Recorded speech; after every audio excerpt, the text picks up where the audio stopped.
So today I have a little quickie for you. You like a quickie? They have their place, don't they? I think they do. I have granny squares on the brain right now since I posted my recent epic and super detailed granny square poncho video. And in continuing my crocheted jewelry series, which is super fun for me, I thought it made sense to show you my little granny square pendant project. You know I love this one, right? I am definitely someone who will wear the hell out of this necklace. Something about it just makes me so happy. Taking my beloved granny square and making it into actual cute jewelry. I mean, it's perfect, isn't it? Any kind of crochet jewelry just gets me excited, I guess. Showing off my love for crochet in a new and different way, because that's what I'm all about. Before I get into this, I just want to show you what a square would look like using the number 10 cotton thread I've been using my other jewelry. Tiny, okay, a little too tiny for a pendant, I think, just because it's so lightweight. But maybe if you link like two together and maybe put a couple beads on it, or for earrings, that'd be cool. Maybe we'll explore that in the future. But I also wanted to show you how they look if you hand painted them, because I'm going to be doing that eventually in a video, as well as some other crocheted pendants, which I mentioned previously. I love these roses, so I will be sharing this project for sure. But today I'm using this multi-pack of hemp cord. It is 0.5 millimeters wide. It says 29 feet, which is per spool, and there's 12 spools, I believe. There's plenty for multiple squares here, and I just looked it up online. They're still available at Fire Mountain for like $12 or $13, and Etsy has them as well, where you can get different colors and also different sizes of spools. I thought I would use this hook, which I didn't in the end, but here I want to show you how to figure out the hook size when there are no markings that make any sense, as in many old hooks you may find and that I found. This one is about 2 millimeters. In the end, I decided the hook was a little too big because the square was a little too loose for what I wanted, but I'm just going to whip through it here really quick.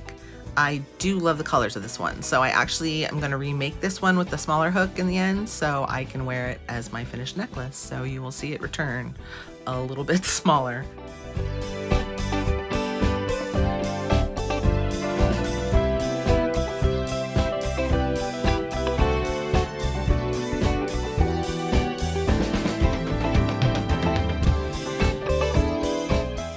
But now I want to show you how I made the granny square with the correct size hook, which is about a 1.5 millimeter hook. So I start with a magic ring, which is perfect for such a small thing, I have to admit that. I'm making a basic classic granny square. So I work a cluster of 3 double crochets and a chain 2.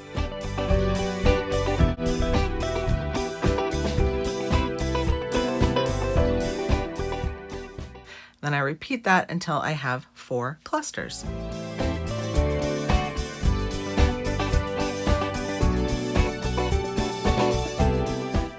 Now continue with my next color for round 2.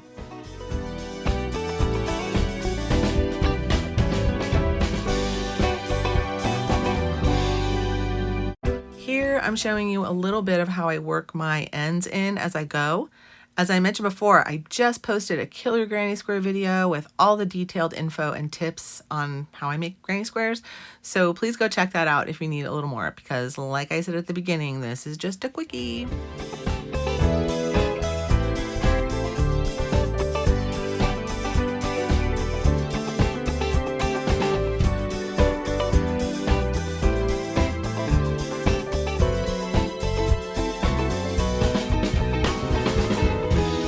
Now for the rest of the rounds, I'm working 2 clusters into the corner chain spaces with chain 2 between them, and 1 cluster into the side spaces with chain 1 between them.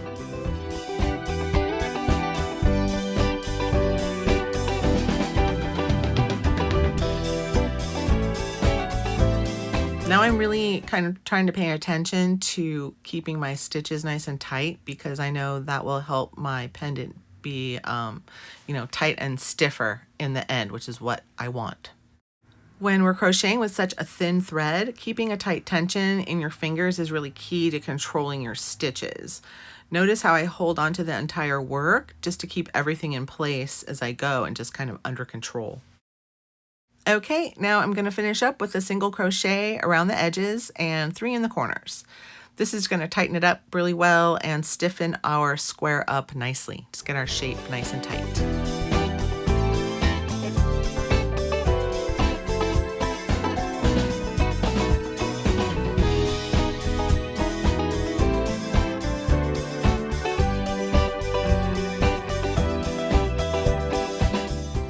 So I reworked that first square, like I said, with the smaller hook. So now it is the perfect pendant size, I think.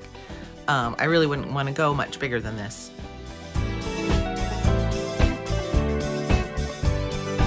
Now, you could probably figure out how to make your end string into a loop to hang from, like tie it to the square or something and go that route. You could definitely do that. I like to use a big jump ring for jewelry since I already have the supplies, and I do prefer the metal findings on my jewelry. So you can find them wherever you buy beads really, and they're not expensive at all. This jump ring here that I have is 8mm. You could probably go a little bit smaller too for this project. Always open jump rings like a door so you don't distort the round shape. Open the door and then close the door.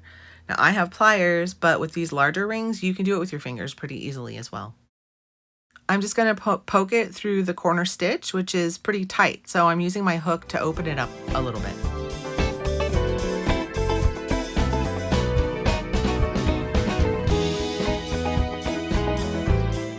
Now, you could definitely use this same hemp cord for the necklace part if you want.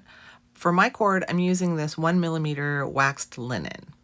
We're going to make an adjustable knot closure, so I need it to be long enough to go over my head, plus tie the knots and everything. So 24 inches goes over the head, plus a few inches for the knots and the bead maneuver that I'm about to show you. Now, here's a little trick I learned back when I made pendants for sale. If you just have them sliding around, the clasp will fall to the front all the time. So what I do is fold the cord in half, first of all, and then I use these small glass pony beads, which are about 7mm. Any bead with a hole big enough for your cord when it's doubled will work. So I pinch it tight and then squeeze it through the bead. And now it will stay centered on my necklace with no problems.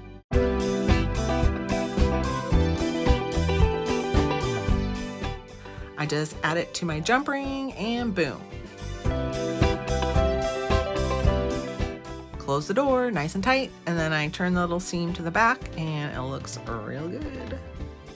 In my next video, I'm going to show you how to add a metal clasp to a bead cord like this or to the bead crochet chain necklaces in my other videos. So I will link here when it's posted.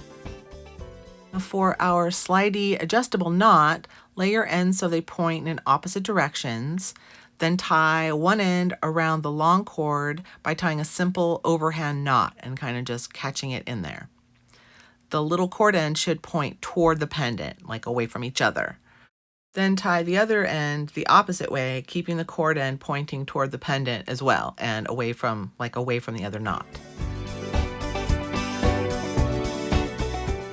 Now you should be able to pull the little cord ends apart to shorten the length of the necklace. Ta-da! That's a fun one, isn't it? You know I'll be wearing this all the time. It is so me, and it's you too. I know it. Show off your granny side, baby. Own that shit, dude. It's fucking cool. Represent.